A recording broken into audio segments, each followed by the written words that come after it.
네, 오늘은 하나님과의 인격적인 만남에 대해서 살펴보려고 합니다.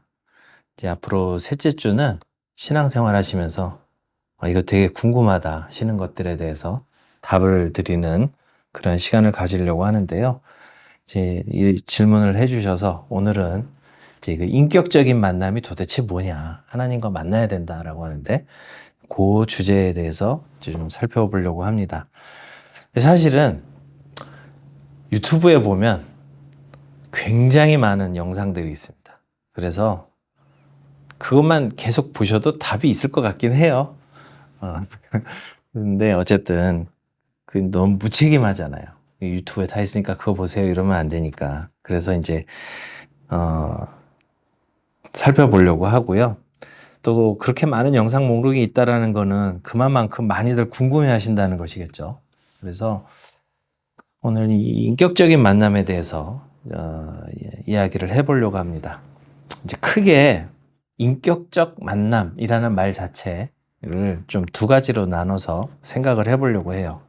우선 이제 만남에 대해서 생각을 해보고, 그 다음에 그 인격적이라는 말이 도대체 뭐냐. 그래서 결국은 하나님과 인격적 만남이 무엇인가, 어떻게 우리는 만날 수 있는가, 이렇게 살펴보려고 합니다. 우선 만나다라는 말을 우리가 좀 생각을 해보려고 해요. 만나다라는 말의 정의가 있는데 화면이 있습니다. 네이버 국어사전, 정말 좋은 세상이죠. 네이버 국어사전에 보면 만나다라는 말을 크게 세 가지로 정의하고 있습니다. 그래서 이제 첫 번째는 제가 동사까지는 얘기 안 해도 되죠. 선이나 길, 선 혹은 길, 강 따위가 서로 마주 닿다. 물리적인 다음을 이제 만나다. 그래서 이제 그것도 만나다라고 얘기하고요. 또 누군가 가거나 와서 둘이 서로 마주보다. 우리가 이제 흔히 만나다라고 생각하는 정의가 이겁니다. 눈으로 보는 것을 말하죠. 그 다음에 이제 어떤 사실이나 사물을 눈앞에 대하다. 이것도 이제 아마 1번, 2번을 제외한 나머지 마주침, 접촉 이런 것들을 일컫는 말 같습니다. 이러한 정의들은 모두 시각과 촉각 등의 감각에 호소하는 그런 정의라고 할 수가 있습니다. 그런데 이제 이런 정의는 하나님과의 만남에 대해서 적용하기에는 조금 문제가 있습니다. 하나님이 어떤 분이신가를 생각해 보면 성립하기 어려운 이야기입니다. 이 나눠드린 종이가 있는데 거기에 이제 오늘 우리가 좀 다룰 성경 구절들을 쭉 적어놨습니다. 일일이 안 찾아보시도록. 요한복음 4장 24절에 보면 이제 하나님은 영이시다라는 표현이 나오죠. 하나님은 영이시다. 이 영에 대해서 예수님께서 누가복음 24장 39절에서 하신 말씀이 있어요. 또 나를 만져보라. 영은 살과 뼈가 없으되 너희 보는 바와 같이 나는 있느니라. 이 영은 살과 뼈가 없다는 말씀을 하십니다. 한마디로 보이는 형체가 없다는 뜻이죠. 그래서 이제 성경은 여러 곳에서 하나님을 육신의 눈으로 보지 못한다고 말씀합니다. 요한복음 1장 18절, 본래 하나님을 본 사람이 없으되, 요한일서 4장 12절, 어느 때나 하나님을 본 사람이 없으되, 디모데전서 6장 16절, 오직 그에게만 죽지 아니함이 있고 가까이 가지 못할 빛에 거하시고 어떤 사람도 보지 못하였고 또 볼 수 없는 이시니라고 말씀하죠. 그러면은 이제 이 구절을 통해서 보면 하나님은 우리가 눈으로 볼 수 있는 분은 아니라는 것이 명확해집니다. 심지어 출애굽기 33장 20절 보시면 하나님께서 모세에게 하신 말씀입니다. 네가 내 얼굴을 보지 못하리니 나를 보고 살 자가 없음이니라. 진짜 하나님 보면 살지 못한다고까지 이야기하십니다. 이런 거듭된 증언을 보면 우리가 하나님을 눈으로 봤다. 이런 분들 있죠. 나는 하나님을 보았다. 이상한 거죠. 이렇게 말하는 사람은 일단 저 말이 의심을 해보는 게 정상입니다. 근데 자꾸 뭘 봤다고 하는 사람들이 있는데 여러 성경 말씀에 봤다라고 하는 거는 성립이 될 수가 없다고 이야기를 합니다. 하나님은 영이시기 때문에 아까 살과 뼈가 없다고 하셨으니까 물리적인 접촉 감각도 있을 수가 없죠. 그러면은 이 만남은 불가능한 것일까? 근데 이제 만남을 우리가 경험으로 확대해 보면 이야기가 달라집니다. 이게 좀 죄송한 이야기이긴 한데 시각장애인의 경우를 생각을 해보죠. 눈으로는 볼 수 없는데 어떤 존재를 만나서 청각과 후각과 촉각을 통해서 경험을 하면 그거는 만났다고 할 수 있나요? 없나요? 없어요? 눈으로 안 봤으니까? 그건 아니죠. 예, 어떤 존재와 존재가 마주쳤는데 내 감각기관에 문제가 있어서 보지는 못하지만 그래도 어쨌든 다른 것을 통해서 경험을 하면 만났다고 할 수 있는 것이죠. 그러면 이제 이것을 다른 감각에도 확대 적용을 해보면 어떻게 될까요? 내가 다른 감각도 없어요. 근데 어쨌든 존재와 존재가 만났어요. 그러면은 그래서 그 어떤 그 경험이 있다고 하면 그때도 눈으로 안 봤고 뭐 손으로 안 만졌고 냄새도 못 맡다고 하니까 뭐 만났다고 할 수 없지 않냐 그렇게는 말 못 한다는 거죠. 그러니까 만남이라는 건 사실은 경험했다라는 말로 확대할 수 있죠. 이를 통해서 볼 때 하나님을 만났다라는 말은 하나님을 경험했다라는 말로 바꿔도 틀린 말은 아닐 것 같습니다. 사실은 그 밖에도 꼭 경험했다 뿐만 아니라 이걸 넘어서서 알게 되고 친밀함을 갖게 되는 것도 만났다의 범주에 넣을 수가 있어요. 지금이야 이제 하는 사람이 있나 싶은데 이런 얘기 할 때마다 이제 연식이 나오는 것 같아서 옛날에 그 펜팔이라는 게 있었어요. 그래가지고 이제 생전 얼굴 한번 보지 못한 심지어 해외에 있는 사람이랑 편지를 주고받는 게 있었어요. 서로의 이야기를 가족한테도 안 하는 얘기를 막 어차피 이 사람 만날 일 없으니까 편지로 주고받으면서 상대방의 마음과 소통할 때 그것도 우리는 만남의 범주에 넣을 수가 있죠. 네, 그러니까 이 만남이라는 말을 우리가 너무 좁게 생각해서 내가 어떤 한 공간에 같이 있고 내가 시각적으로나 뭐 다른 감각을 동원해서 경험을 해야만 만났다라고 생각하면 우리가 하나님을 만난다는 게 불가능한 것처럼 생각되지만 사실 우리가 이 만나다라는 말이 주고 있는 이 어휘 영역을 생각을 해보면 얼마든지 이 만남의 범주는 확대할 수 있다. 그래서 뭐 저런 것도 있잖아요. 이 독서를 통한 저자와의 만남. 내가 옛날 오래된 사람의 책을 읽으면서 그 사람과 소통하고 알게 되고 친밀감을 느끼게 되면 그러면 이제 뭐 방송에서도 그러잖아요. 그 책 소개하면서 자 이제 만나러 가보시죠. 이렇게 이야기를 하는데 이제 그런 것도 만남에 들어갈 수 있습니다. 이처럼 만남이란 말은 얼굴을 대면하여 보는 것뿐만 아니라 심지어 눈으로 보지 못해도 이 안다는 거, 이 인식하는 거, 그 다음에 친밀함, 소통 이런 것들을 통해서 생각과 마음을 공유하는 것 이런 것을 다 포함해서 우리는 만난다고 말할 수 있습니다. 그리고 그게 만남 아니야, 내가 눈으로 안 봤으니까 만남 아니야 이렇게 부정할 수 없는 것이죠. 육체가 아니시기에 살과 뼈 등이 눈으로 보이는 그 모양이 없으신 그 영이신 하나님과의 만남이 전혀 불가능한 것만은 아닙니다. 물론 이제 직접 만난 사람도 있죠. 이 땅에 인간으로 태어나서 사셨던 예수님을 직접 눈으로 보고 소통한 사람들도 있습니다. 이런 경우에는 우리가 참 부러워할 수 있죠. 굉장히 복이 있다라고 말할 수 있는데 근데 이제 그 예수님을 직접 만났던 사람들 중에서도 보면 만나고도 믿지 않고 심지어 죽이는데 앞장섰던 사람들도 있어요. 저도 가끔 그 복음서 마지막 부분을 읽다가 이제 분노하는 지점이 어디냐면 예수님이 끌려왔는데 그 막 조롱하고 모욕하면서 막 뺨도 때리고 막 그 하는 장면들 있잖아요. 예수님을 만날 기회를 가진 사람들이 얼마나 그 가능성이 얼마나 적습니까? 그 희박한 가능성을 통해서 만났는데도 불구하고 그 기회를 그렇게 날려버리는 사람들도 있잖아요. 그렇게만 생각해 보면 꼭 눈으로 보고 만나는 것이 전부는 아니라는 생각도 듭니다. 심지어 예수님과 3년이라는 시간을 같이 보내고 예수님 팔아넘긴 제자도 있잖아요.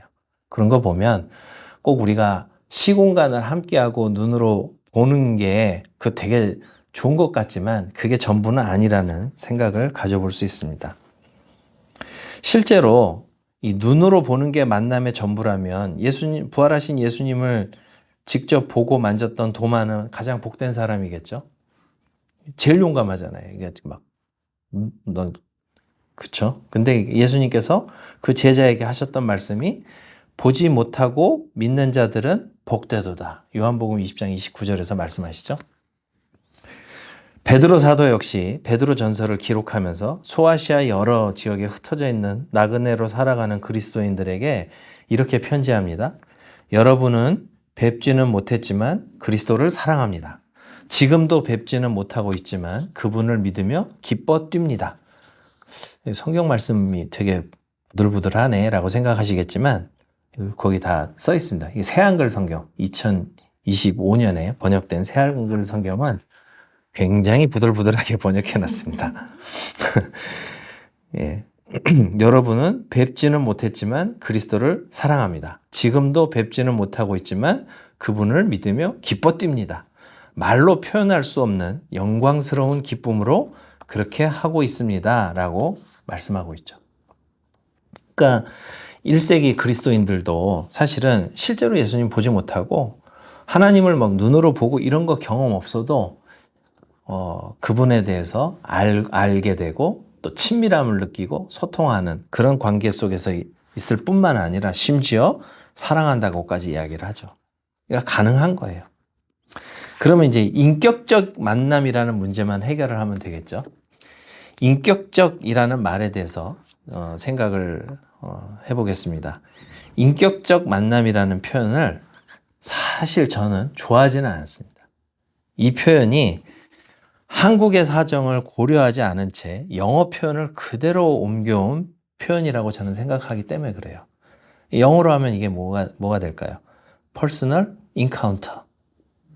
그러니까 아니면 Personal relationship with God. 이런 식으로 되겠죠? 그러니까 이제 외국 저자들이, 외국 목사님들이, 외국 사역자들이 쓰는 거를 한국에 그냥 번역해서 오다 보니까 이 퍼스널이라는 말을 그냥 인격적이라고 번역을 해버린 거예요.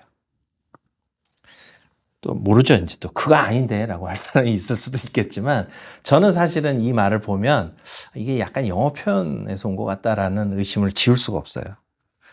서구 사람들의 경우 이런 표현이 가능한 것은 두 가지가 있습니다. 일단 하나님을 이해할 때 사용하는 용어 때문에 그래요. 특별히 서구 사람들은 삼위일체 교리를 어떻게 표현하냐면 영어로는 이렇게 표현해요. One God in three persons. 그러니까 하나님의 위격을 person이라고 표현을 하거든요. 그러니까 이제 이게 가능한 거고, 더군다나 이제 personal이라는 말이 하나님과의 개인적인 만남을 뜻하기 때문에 이게 아무 문제가 안 돼요. 근데 이제 우리말로는 인격적 만남 이래버리면 어떤 문제가 생기냐면 이 인격이라는 말을 국어사전에서 찾아보시면 이것도 하나 넘겨주시면 제일 먼저 나오는 게 뭐죠? 인격. 사람으로서의 품격이에요. 사람으로서의 품격. 하나님이 사람이 아닌데. 그러니까 이 용어 자체가 적절한 용어가 되지 않는 거예요. 그러니까 표준 국어 대사전에서는 사람으로서의 품격. 고려대 한국어 대사전에서는 뭐라고 하냐면 사람의 맨 밑에 있어서 잘 안 보이시겠지만 사람의 됨됨이. 이게 제일 먼저 나오는 단어의 뜻이죠. 그러니까 이 인격이라는 말 자체에 이거 인이 사람이 인자잖아요.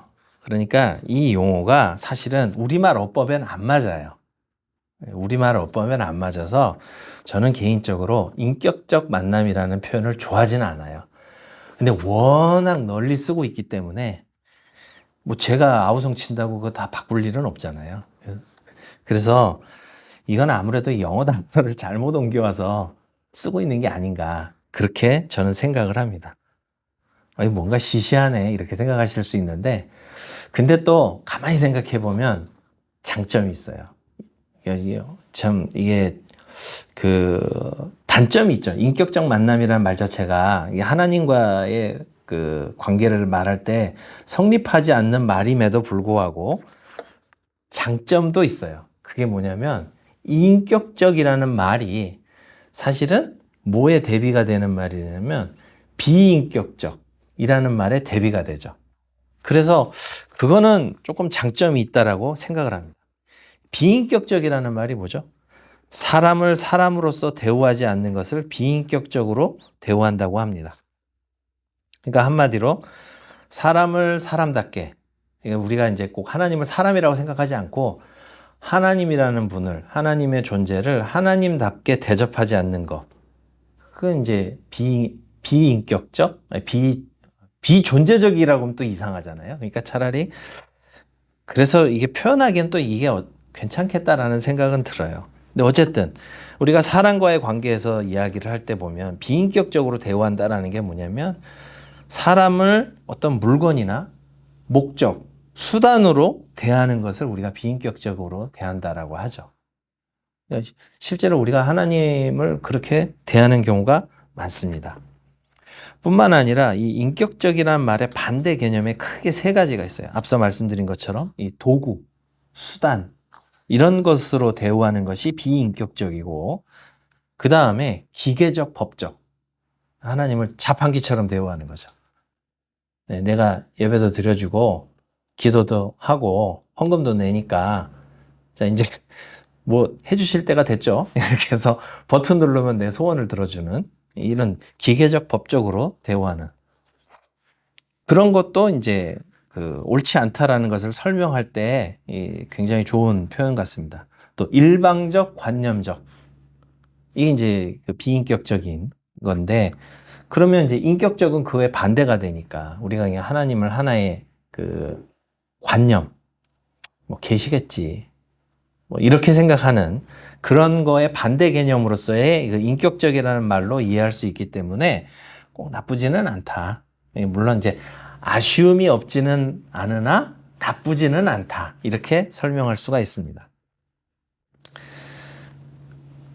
말씀드린 것처럼 이 인격적이라는 말이 하나님과의 관계를 설명할 때 부적절한 요소가 있음에도 불구하고 우리가 하나님을 대할 때 하나님을 자신의 욕망이나 소원을 이루는 도구, 무슨 그 요술램프 지니처럼 대하는 거, 아니면은 관념, 이론으로만 대하는 거, 이런 것이 아니라 그분을 알고 친밀하게 소통하면서 경배와 사랑의 대상으로 대한다는 것을 설명할 때 인격적 만남이라는 것이 좀 유용한 표현이기 때문에 그래도 현 상황에서는 부득이하게 사용하는 것이 아닐까 이렇게 생각을 해보게 됩니다. 그렇다면 이제 중요한 것은 그거죠. 그럼 이제 인격적 만남이라는 게 뭐라는 것은 이제 알겠어. 그러면 이제 어떻게 하나님과 그런 관계를 맺을 수 있을까? 이게 이제 중요한 문제겠죠. 어떻게 하나님과 개인적인 만남, 어떻게 하나님을 알고 어떻게 하나님과 친밀한 그런 소통을 하고 사랑하고 경배하는 관계로 들어갈 수 있는가?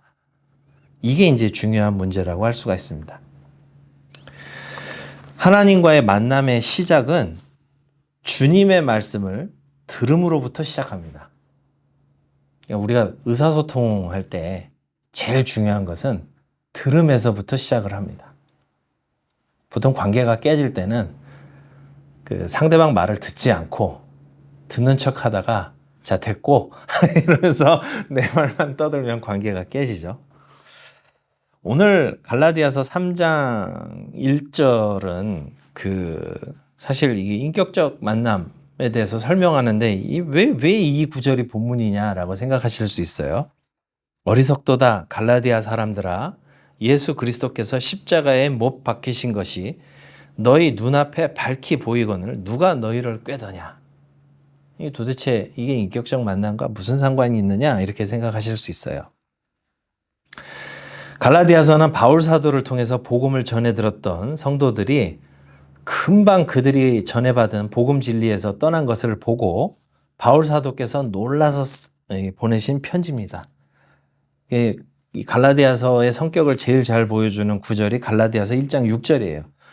그리스도의 은혜로 너희를 부르신 이를 이같이 속히 떠나 다른 복음을 따르는 것을 내가 이상히 여기노라. 여기 이상히 여기노라 라는 말이 사실은 이게 놀랬다라는 표현이에요. 내가 진짜 놀라고 있네. 그래서 새한글 성경에서 아주 적절하게 잘 번역을 해줬어요. 내가 놀랄 일입니다. 그리스도의 은혜로 여러분을 불러주신 분을 떠나 이렇게나 빨리 다른 복음으로 넘어가고 있는 꼴이라니요. 이렇게 옮겨놨어요. 굉장히 생생하게 번역을 잘 해놨죠. 그래서 이제 사도께서 3장 1절에서 갈라디아 교회 성도들을 향해서 책망을 하고 계신 거예요. 어리석도다 갈라디아 사람들아, 예수 그리스도께서 십자가에 못 박히신 것이 너희 눈앞에 밝히 보이거늘 누가 너희를 꾀더냐. 여기 흥미로운 표현이 등장을 하는데, 예수 그리스도께서 십자가에 못 박히신 것이 너희 눈앞에 밝히 보이거늘. 이게 그냥 지나갈 때는 이상한 걸 잘 못 느끼는데 한번 잘 생각해 보세요. 십자가에 못 박히신 예수님을 갈라디아 교회 성도들 중 누가 봤겠습니까?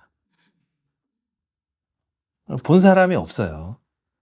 지금처럼 사도께서 재미나이한테 부탁을 해가지고 십자가에 못 박히신 예수님 영상을 좀 만들어봐. 요즘은 동영상은 재미나이가 나노바나나도 아니고 그록? 영상 만들어준다고 해요. 이 영상 만들어가지고 예수님 십자가에 못 박히시는 장면을 동영상으로 만들어서 성도님들 단톡방에 올려놨으니 한번 보세요. 이거 아니잖아요. 아니면 뭐 성도님들과 다 함께 가가지고 패션 오브 크라이스트라는 영화를 그 단체 관람을 했다는 얘기도 아니고, 그럼 도대체 누가 십자가에 못 박히신 예수님을 눈으로 봤겠어요? 이게 무슨 표현이냐면, 바울 사도께서 복음을 전하실 때 예수님의 죽으심과 부활을 그만큼 생생하게 반복적으로 묘사해서 각 사람들이 복음을 받아들인 것을 이렇게 재진술하신 거죠. 여러분들 예수 그리스도께서 십자가에 못 박히신 것 여러분들 분명히 알고 있지 않습니까? 왜냐하면 계속해서 전했기 때문에. 여러분들 잘 알고 있잖아요 라는 것을 마치 이 밝히 보인다라는 게 계시한다는 뜻이거든요. 다 볼 수 있게. 그러니까 이 보다라는 말도 그렇게 쓸 수 있는 거죠. 대표적인 게 구약 성경에서 우리가 잘 알고 있는 욥의 고백이 있습니다. 깊은 고난 가운데서 주님을 정말 진하게 경험한 적이 있죠. 욥이라는 사람이. 우리가 상상할 수 없는 고난이 있었습니다. 그리고 나서 이제 주님을 정말 알게 됐을 때 이분이 뭐라고 고백을 하냐면, 내가 주께 대하여 귀로 듣기만 하였사오니 이제는 눈으로 주를 배움나이다 라고 얘기를 하죠. 실제 눈으로 봤다는 얘기일까요? 아까 계속 볼 수 없다고 쭉 얘기했잖아요. 본 사람도 없다고. 그럼 욥이 한 말은 뭐겠어요? 그러니까 인식이 전보다 내가 더 주님을 생생하게 알게 됐다라는 것을 표현하는 거죠. 내가 전에는 귀로 듣기만 하였사오니 이제는 눈으로 주를 배움나이다. 내가 정말 뼈저리게 주님을 알게 됐다라고 하는 표현입니다. 결국 우리는 주님을 어떻게 만난다는 것입니까?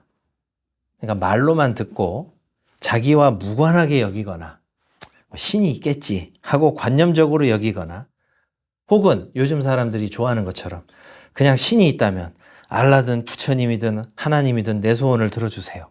뭐 이런 식으로 하는 것은 실제 하나님을 만나는 게 아닌 거죠. 그러니까 성경 말씀을 통해서 그분의 말씀을 듣고 기도하며 실제 삶 속에서 그분께서 내 삶에 개입하시고 인도하시고 주관하시고 야, 이분이 진짜 들어주시는구나, 이런 것을 깊이 경험할 때 우리는 단순히 그분이 계시나 보다 하는 인식을 뛰어넘어서 성경 말씀이 참으로 진실되고 그분이 나를 사랑하시고 만나주시는구나 라는 것을 알게 되는 것입니다. 이런 경험들이 쌓이면 하나님을 만났다라고 이야기를 하는 거예요. 이런 경험들이 워낙 다양하기 때문에 이건 만남이고 이건 만남이 아니고 제가 이렇게 말씀드릴 수 없어요. 이게 뭐 잘못 얘기하면 야, 목사라는 사람이 하나님 만난 적도 없네. 막 이게 온갖 얘기. 진짜 우리 설교 영상에 댓글을 달 수 없게 한 게 신의 한 수라고 생각합니다. 어쨌든 다 각자가 체험한 게 다르기 때문에 획일적으로 이건 만남이고 이게 아니라고 할 수는 없는데 분명한 것은 말씀과 기도 생활을 통해서 주님과의 인격적인 만남을 경험한다는 것은 분명히 말씀드릴 수 있어요. 실제로 그리스도인들은 삶 속에서 그런 경험들이 있어요. 내가 절박하게 기도할 때 하나님께서 들어주셨던 기억, 때로는 야속하게 외면하셨던 기억도 다 우리 삶 속에 남아있죠. 근데 또 지나고 보니 안 들어주셔도 살아가는데 별 지장이 없어요. 그래서 뭔가 뜻이 있었겠구나. 우리가 살아온 이 지난 삶의 궤적들을 돌아보면 아, 주님께서 역사하셨구나라는 순간들이 얼마나 많은지 몰라요. 사실 우리가 간사한 거죠. 그때는 정말 하나님 감사합니다. 진짜 하나님께서 나를 도와주셨군요. 나를 만나주셨군요. 라고 얘기하다가 또 이제 조금 밍숭밍숭하게 지나서 생각해보면 우연이야. 내 실력이었나? 네. 그렇게 되는 거예요. 그래서 그게 막 희석되기도 하고 긴가민가 하기도 하고 또 남 얘기를 들어보니까 또 화끈하게 만난 사람도 있는데 난 이게 뭔가 뭐 하면서 나는 좀 어떻게 안 되나? 뭐 이렇게 하는 경우가 있죠. 근데 솔직히 화끈한 체험은 주로 벼랑 끝에 몰려있을 때 합니다. 그러니까 이제 그래도 좋다면 말리지는 않겠지만 저는 사실은 그렇게 권장사항은 아니라고 생각을 합니다. 실제로 저 같은 경우에도 그런 경험들이 있어요. 이제 그만 살아야 하나? 솔직히 저 그런 순간도 있었어요. 그만 살아야 하나 보다. 하는데 또 살 길을 열어주시는 하나님. 그러고 나면은 부인할 수가 없는 거죠. 그래서 어떤 분들이 막 하나님을 난 이렇게 경험했다, 진하게 만났다, 막 얘기할 때마다 아, 참 힘든 삶을 사셨구나라는 생각을 저는 하고 있어요. 근데 이제 문제는 어떤 분들이 문제냐면 그냥 평온하게 사시는 분들도 계세요. 이제 그분들이 늘 긴가민가 하는 거죠. 나도 좀, 아니요. 그냥 평온하게 사시는 게 좋아요. 큰 풍랑을 맞거나 속된 말로 크게 맞고 돌아오거나 이게 그렇게 좋지 않죠. 아니 예수님 제자들 중에서 기도를 들으시는 예수님을 진하게 만난 경험들 한번 남의 입장이니까 여러분들이 쉽게 생각해서 그렇지 베드로 사도만 하더라도요. 그 예수님께서 물 위를 걸어오시는 것을 보고 저도 어떻게 좀 하고 이렇게 가다가 바로 빠져가는 장면을 복음서에서 보잖아요. 그때 빠져들어가는데 그때 뭐 기도나 제대로 했겠어요? 성경 말씀에 보면 그 주여 나를 구하소서라는 세 마디 외쳐요. 세 마디 외치는데 그거 뭐 물에 들어가는 순간에 세 마디는 할 수 있었을까 모르겠어요. 아마 꼬르륵 하면서 했던 얘기를 주님께서 잡아주시는 경험을 했겠죠. 근데 그거 경험하고 싶으세요?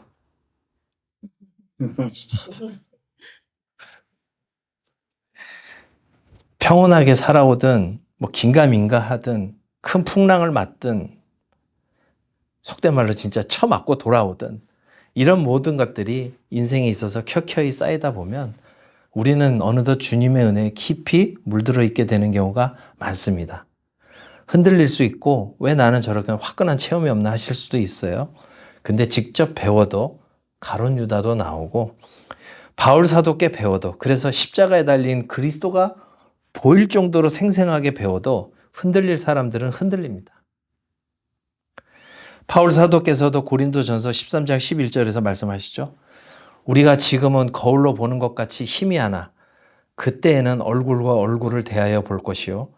지금은 내가 부분적으로 아나 그때에는 주께서 나를 아신 것 같이 내가 온전히 알리라. 지금은 좀 희미하게 알 수 있습니다. 긴가민가 할 수도 있고요. 하지만 그날에는 분명하게 알게 됩니다. 그날까지 우리는 말씀과 기도로 말씀을 듣고 기도로 아뢰며 소통을 하는 것입니다. 주님의 뜻을 행하는 기쁨 경험하고 우리의 기도를 들으시는 주님을 만나는 그 기쁨의 기억들이 인생에 차곡차곡 쌓이면서 믿음 생활을 하다 보면 언젠가는 주님 앞에서 얼굴과 얼굴을 대하여 보는, 아, 정말 주님 여기 계셨군요 하는 그런 순간을 경험하게 되실 것입니다. 사실 이 말조차도 잊을 만한 그 말할 수 없는 기쁨을 주님 앞에서 누릴 때가 있을 것입니다. 그때를 바라보면서 주님과 좋은 기억들, 말씀을 듣고 기도로 아뢰고 또 주님의 뜻을 이 땅에서 살아가는 그러한 삶을 실행하는 가운데 주님과 동행하는 저와 여러분 되시기를 주님의 이름으로 축원합니다.